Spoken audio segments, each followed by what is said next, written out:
Good morning, class. Good morning, ma'am. So the topic that we are going to be discussing today is all about the chapter 2 of Noli Me Tangere, entitled Crisostomo Ibarra. So it was not too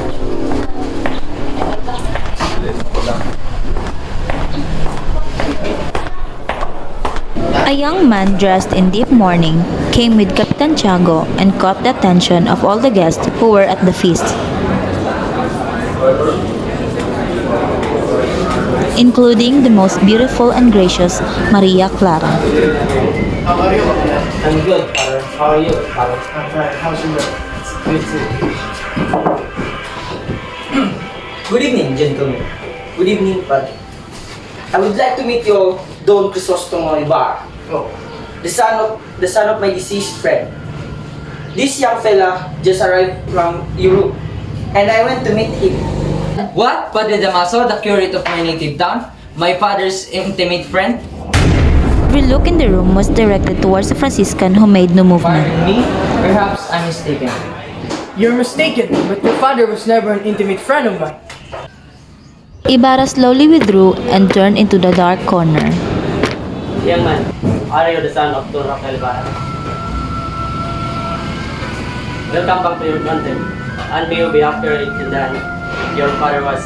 I knew he will, and can see that he was one of the worthiest and most honorable men in the Philippines. Sir, the praise you bestow upon my father removes my doubt about the manner of his death, of which I, his son, am yet ignorant.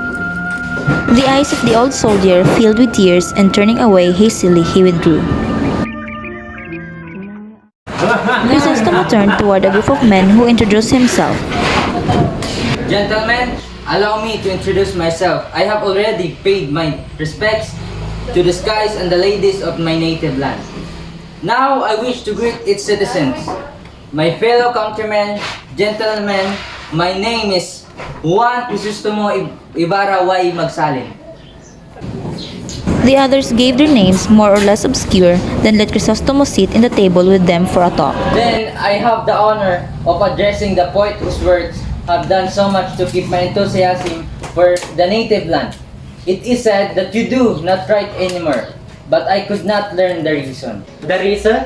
Because one does not seek inspiration in order to debase himself and life.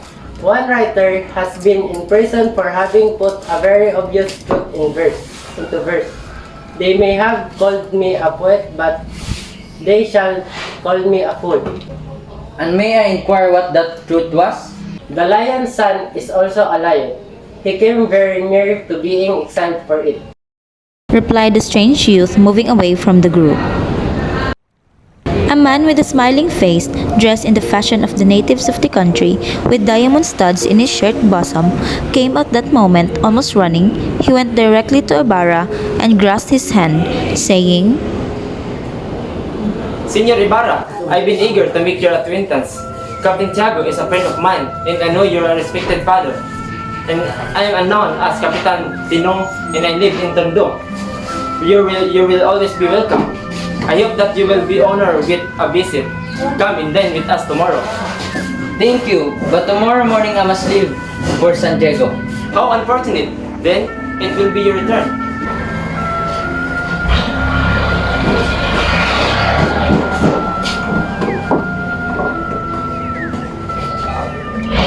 dinner is served. announced a waiter from the Café La Campana.